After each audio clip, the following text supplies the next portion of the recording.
So our lesson today is on percent of increase and decrease. So let's get started. This vertical went from 3 inches to 15 inches. What is her percent change? Well, let's go through some steps to help us figure this out. So in your notes, make sure you're writing this down. Step 1, I want you to find the difference from the original to the old, or to the new. From our original to our new. We're going to go ahead and find that difference, and hopefully you can do that in your head.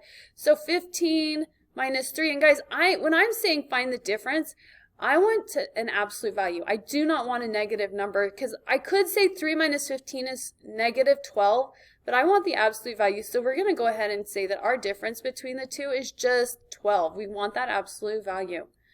So let's look at step 2.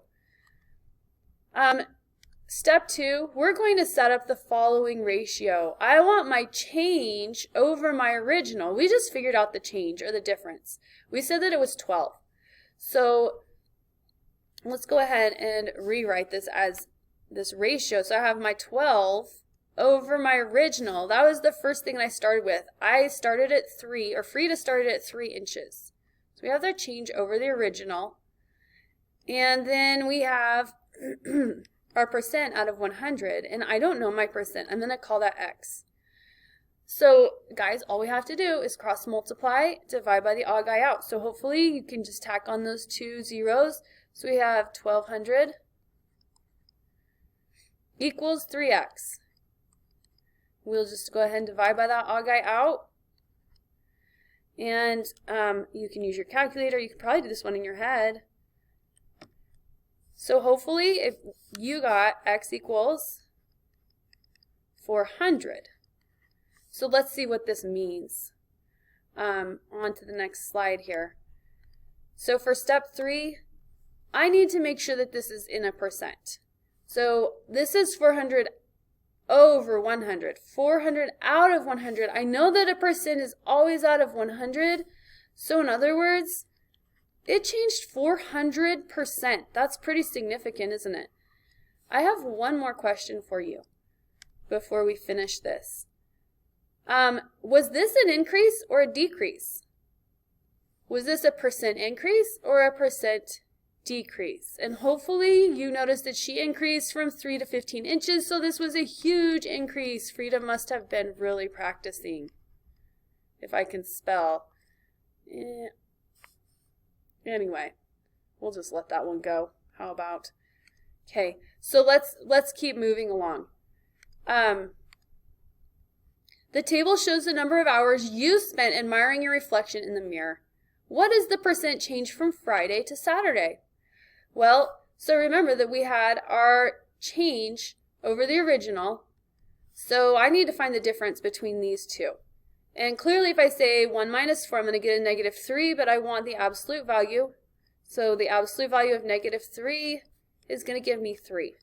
So the change over the original, and originally you only stared at yourself in the mirror for 1 hour. And then we always have percent out of 100. So we're looking for the percent. 3 times 100 is 300. Divide by the odd man out, and I've got 1x. Divide by 1, divide by 1.